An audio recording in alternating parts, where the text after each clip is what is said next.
Repeated oral assisted reading is a strategy that I developed after using the i.t.a. Program. It's not the old program. I think you're seeing right now we're using the alphabet, but we're not using any program. We're using the alphabet, we're using books, but what we're doing is what we know works. It's research-based. It's based on the research of what works to develop reading in young kids and to remediate reading disabilities in older kids. ROAR, repeated oral assisted reading, is not unique to i.t.a. It just works faster if you're using the i.t.a. materials if they're third grade or lower in their reading levels. ROAR can be done with any level. In fact, I had a home teacher from our partner schools on campus a couple weeks ago. She's in a master's degree in Cardinal Stritch in Milwaukee.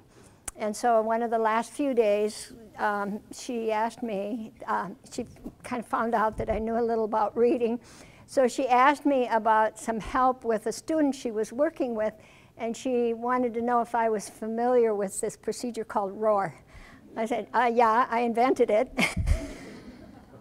My partner teacher said that she looked like when I said that. But in any case, this is without doubt what will help to remediate the fastest and the best for reading disabilities.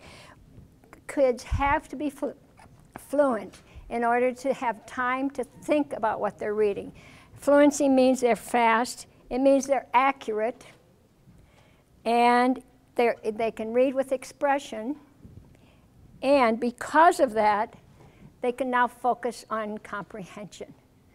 All of you, if you've learned a new sport or dropped out of one, it's probably because you didn't reach fluency, right? I dropped out of bowling once. My kids were old enough to go bowling without me because I hated it. I never learned how to do it well. My self-concept isn't too bad because of that, by the way. Self-concept does reduce a great deal in kids who don't learn how to read, because I think it was Gregory who said that reading is the most important skill you can have in life in many ways. At the elementary level, those kids who don't know how to learn to read well are going to suffer personality development issues because of the high value of reading. So it's an extremely important, and it's connected to comprehension. This is an example of what it means to teach fluency. On the left-hand side is a slow university level reader who reads only 150 words per minute correct. I've had graduate students only read 100 words per minute correct. That's second grade fluency level. And on the right-hand side is a good reader who can read 350 words per minute correct. My sophomores could, on average, read 350 words a minute correct. So think of the discrepancy, because in 1 week, 1 hour a day, there's not a huge discrepancy. Your slow reader has finished 3/4 of a book, and your good reader has finished 1 1/4. But look at 10 years from now. 360 books versus 840 books, simply on the basis of fluency, of being able to read accurately and quickly. But there's more than that. We know that being fluent correlates highly with comprehension, because you've got cognitive energy left over now to think about what you're reading. So there's a very high correlation. How do we measure fluency? We just did. Words per minute correct and percent of words accurate. Many schools nowadays are using either Dibbles or Ames Web. How many of you in elementary are using one or the other system?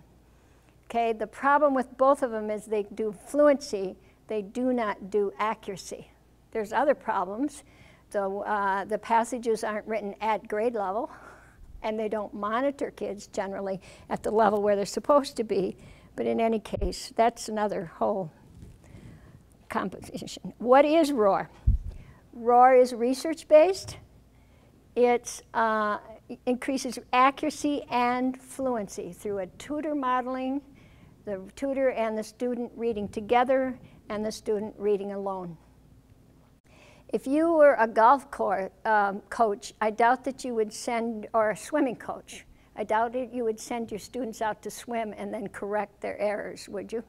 You would model, you would practice with them, then you'd let them go on their own, okay? We need to do that in reading too. So here's what you need to do before you start a ROAR session. You really need 3 to 4 sessions a week. Now, in our own literacy clinic, most of the kids who come up on campus, because it's out of town and up on the hill, can only come twice a week. And when I first started that, I was really worried because my research has shown 3 to 4 times a week is ideal. Our kids still make progress, but it takes twice as long to make the progress. And the problem is that sometimes if they hit middle school before they're accurate and fluent, they quit. So if you can get 3 to 4 times a week, you're going to get much faster, better progress. If you can't, it'll still work. It's going to work much slower. You have to determine your student's instructional reading level, and we just went through that, okay? Then you want to assemble your instructional level materials, and we also talked about that. Your primers, your 1st to 2nd grade readers in i.t.a. Book 2, or those from 3rd grade up in traditional orthography. If you're working with older students or adults, the Jamestown Fluency readers are really good ones, and they go through the adult level. You can use chapter books, you can use short texts that you find on the internet if the readability is appropriate. You can use just about any materials that will provide practice, okay? And there's a website where you can find some ideas for text. Here's the whole protocol. This is what you do for 15